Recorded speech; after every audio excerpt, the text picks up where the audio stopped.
Today we're going to be planting these tomato plants. They are red deuce tomatoes. That's the only variety I'm planting this year because I want to save seed.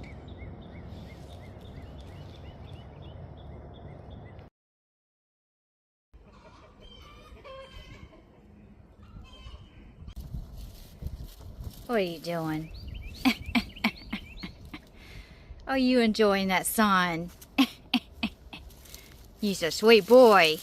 Yes, you are. You's a sweet boy. You's a sweet boy.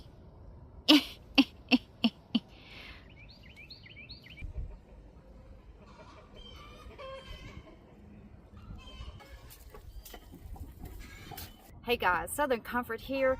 So we're out in the garden and we're going to be planting some tomatoes today on how I plant tomatoes. And I usually never have blossom end rock.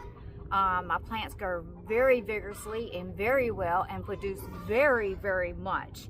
So this year, I'm only going to be planting 1, 2, 3, 4, 5, 6, 7, 8, 9, 10, 11, 12, 13, 14, 15, 16 of them. Of course, I got some plants into the greenhouse, but this year I'm only going to plant this amount into the garden. Last year I planted 50 some. Year before that I planted 70 some. But this year I've got plenty of tomatoes stored up, and so I want to try these red deuce.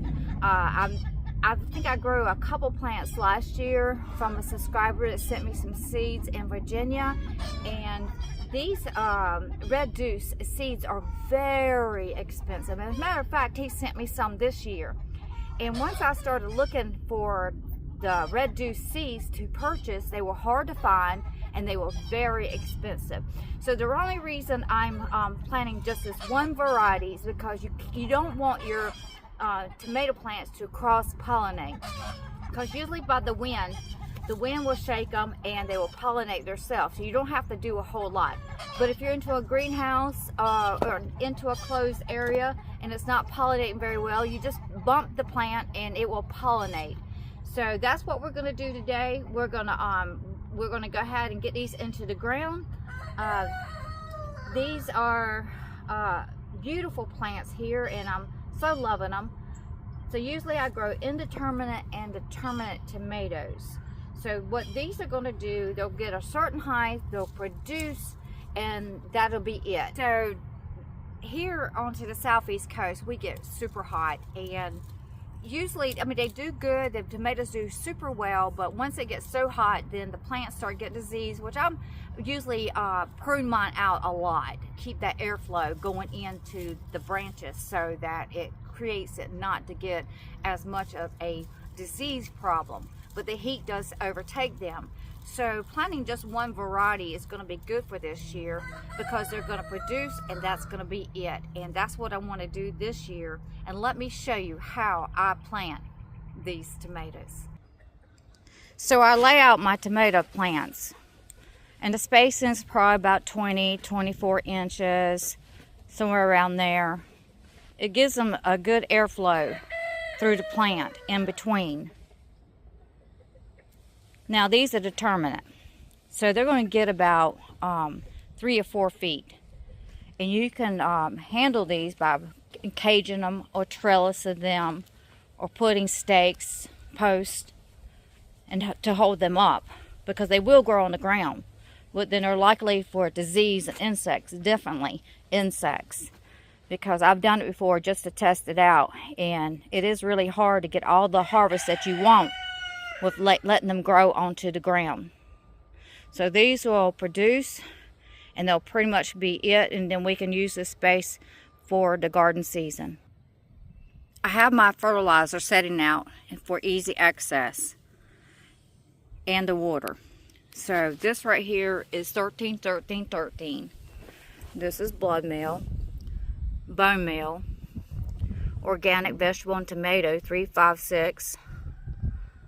And then we have the slow release fertilizers 511 and garden lime. I believe in this garden lime. I don't plant anything without garden lime.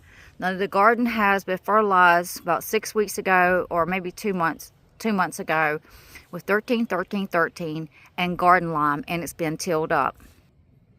with these tomatoes here, you see them sitting into the soil, and that's got rabbit manure on there right there. And I will go back and add rabbit manure as they grow.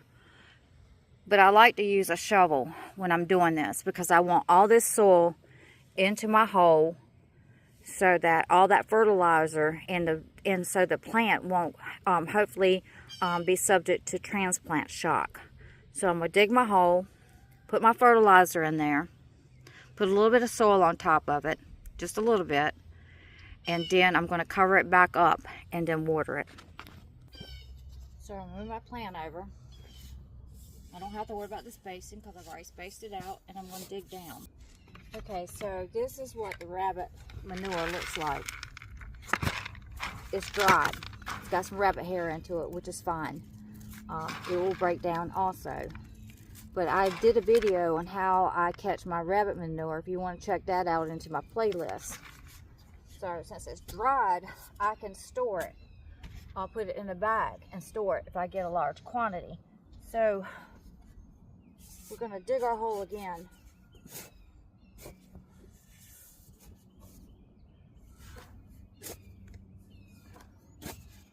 Now you don't have to use rabbit manure. I just got rabbit manure. So at the bottom of this hole, I broke that soil up in case it was, I broke it up a little bit. So we're going to go back again. We're going to take and put our handful of garden lime. Helps with blossom end rot, and it also helps the pH into the soil. Got our blood meal in there. The amount of blood meal doesn't matter. It works super great. We'll go ahead and grab this handful of rabbit manure. The reason I want to really get it in the hole is I just putting it around. It'll take longer to break down, but it can go ahead and start breaking down. 511, 356. Bone meal. Let's see if I missed anything. 13, 13, 13 behind me. Not used very much 13, 13, 13 at this point in time. We're just basically getting these plants going. When their roots reach down, they can go ahead and jump on it. So we got a little bit of soil down there. We'll break these little bottom leaves off because they're no good. Thought I got all of them, and this has got rabbit manure there. Good root system at the bottom. I don't know if you can see that, but there's a good root system down at the bottom. It's reached the bottom. That's why I want to put that soil down at the bottom of the plant. And then I'm going to take some more rabbit manure. Put it around these babies. So then you're just going to cover it up.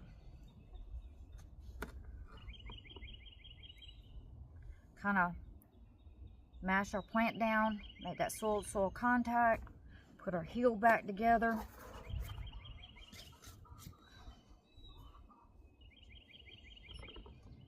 And then we're going to make our valley. Try to make sure those leaves are not touching the soil.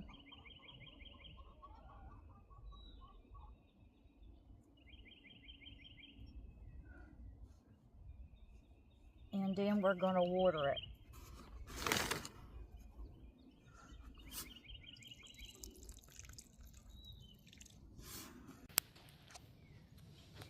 Alright, so we got them done. They're all planted, all watered.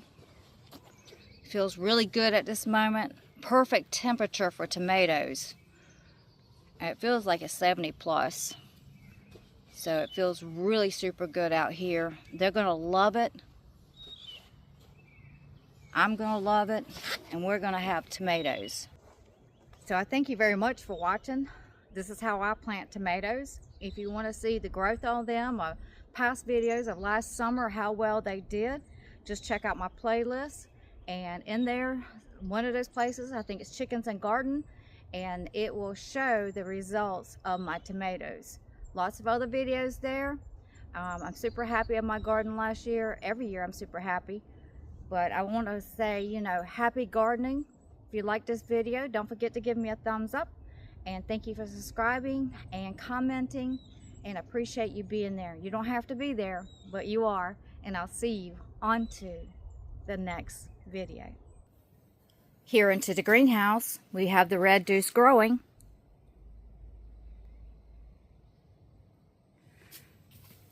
We got another one over there. We have one there. We have one there. We have two over there.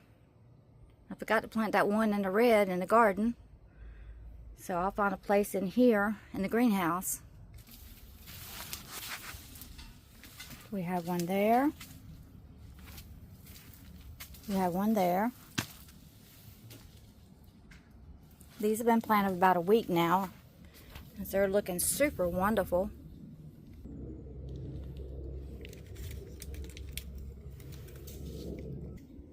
I think we'll plant one here, because the garden peas, with this heat, they might not, well, they won't last very long, but it might not do very much. We'll see. We'll plant it right there and run it up onto the trellis.